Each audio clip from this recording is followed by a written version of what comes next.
qu'à la prochaine session, on va encore en parler parce que tant qu'il n'y aura pas de commission d'enquête au Québec, c'est sûr que cette ambiance de l'Assemblée, elle va être polluée et le premier ministre sera un boulet pour tout le Québec.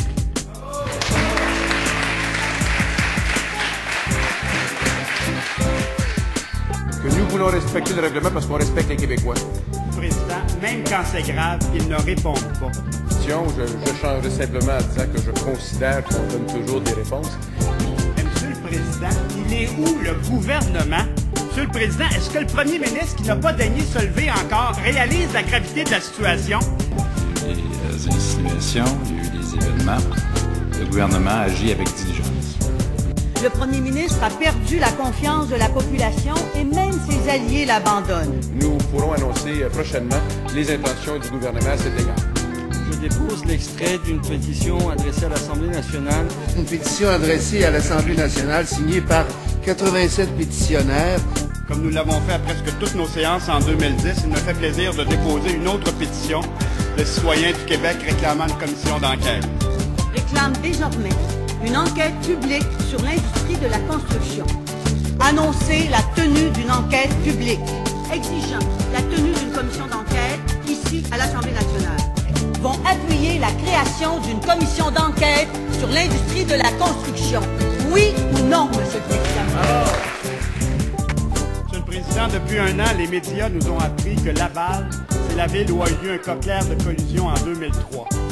Que c'est aussi la ville où le maire a tenté de corrompre 2 députés. Ce que nous devons privilégier, c'est incontournable. Il faut que les policiers fassent leur travail. C'est la ville qui verse depuis des années des millions en extra à un groupe restreint de firmes de construction et de génie conseil. C'est la ville où 3 firmes de génie conseil se sont partagées 70% des contrats accordés de 2007 à 2009. C'est la ville où le maire et le président d'une importante firme de génie conseil ont un condo en Floride dans le Je souhaite confirmer, Monsieur le Président, que la somme qui a été remise à Monsieur Marino est de 26 863 $ après impôt. Que le premier ministre peut enfin diriger le Québec à titre de premier ministre et non à titre de chef du Parti libéral. L'engagement de donner aux Québécois ce que les Québécois désirent, c'est-à-dire la tenue d'une commission d'enquête publique sur l'industrie de la construction.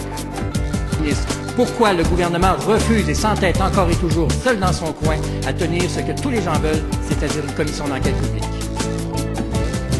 On a besoin de cet argent-là. Y a-t-il quelqu'un dans ce gouvernement qui va prendre le téléphone, qui va appeler Ottawa, qui va leur dire que 10 millions, ça n'a pas de maudit bon sens? Oui, Monsieur le Président, si on n'était pas là, le gouvernement ne ferait rien, ils reprennent nos idées constamment. Oui, des processus rigoureux d'appel d'offres publics ou truqués, Monsieur le Président. Même pour le stade des Giants de New York.